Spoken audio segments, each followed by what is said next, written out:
When it comes to being patriotic, the Germans would rather give up their bratwurst than their Volkswagens. C'est incroyable! The French are quite happy to eat snails as long as they can drive a Renault. In the land of roast beef and Yorkshire pud, we don't get that much opportunity to be that patriotic until now. So, give Britannia a nudge and get out the flag, because there's a new all-British-built car about to be launched. But before you get too excited, there's more of a hint of sushi about this car than fish and chips. The new Toyota Avensis. In the past, mention this Japanese manufacturer to some of motor journalism's top names, and you probably witnessed an outbreak of the sleeping disorder narcolepsy. People have been a bit sniffy about the previous Toyota, you know, very reliable, very practical, but would you really want to be seen behind the wheel in one? Not helped, perhaps, by some of the comments made by the motoring fraternity. One particular motoring journalist, who shall remain nameless, said, and I quote, "The Toyota Carina is duller than Doncaster." But still, people keep buying these cars. Why? Well, reliability and low running costs are a big factor. But up against the public perception of other top brands, Toyota realised that's no longer enough. I tell you what they want. They want people to be able to react. When you say, I bought the new Toyota Avensis, they want them to kind of go, oh, really? Not, oh, really? That's the difference. Most of us are going to be buying the 14 grand 1.8. This car is the 2-litre.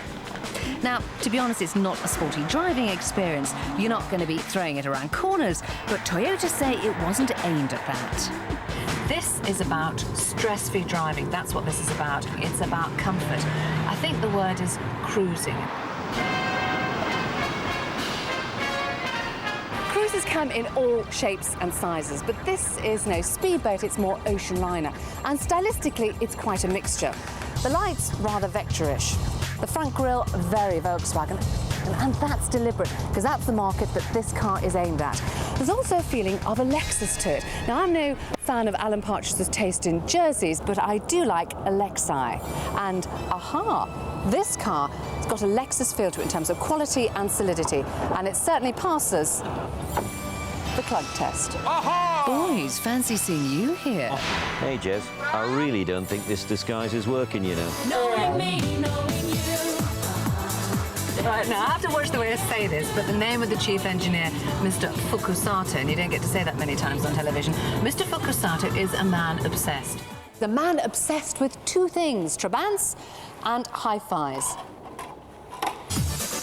This is a bit where I talk about how good the stereo is, how good the CD player is, and everyone's going, oh, how boring. But this is a man who is so obsessed. He built this amazing speaker system in his own garage because he wanted this system to be the best ever. And then he's kind of miniaturized it and put it in here. In fact, some people say it's even better than the one in the Lexus. Aha! Alan Partridge, eat your heart out. Knowing me, knowing you.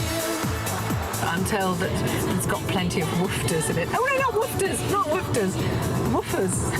So woofers and tweeters and all those things. But what I do know is that the sound is perfect, which gives you kind of a whole idea of what they want to achieve with this car. This has to be perfect. All the cars are going to be built at Burnaston in Derbyshire, and Toyota has said they have to be 100%, particularly in terms of reliability. And in fact, the lowliest person apparently on the production line can stop a car if they feel it doesn't reach that benchmark. I did have a thought, well, that'll be popular, wouldn't it? But anyway, that's what they say. Now, the majority of us will go for this one, the hatchback, because we're obsessed with hatchbacks in the UK. However, for my money, I'd go for this one, the Estate. Although, of course, we don't say Estate anymore. One says Tourer because it sounds so much smarter. At least that's what manufacturers think. Now, the question is, do I like the car? Do I like the car? Do I like the car? Well, yes, I do. And I know lots of people are going to be very sniffy about that. Another motoring journalist is going to say, oh, Toyota. But I like the car. I like the feeling. I know I haven't got the performance. I even like the look of it. I like the look. Particularly, I have to say, the Tourer. I hate to say this, Jez, but I think old Michele might have a point about this car. Knowing me, knowing you, it's the best I can do. What a shame. They've missed the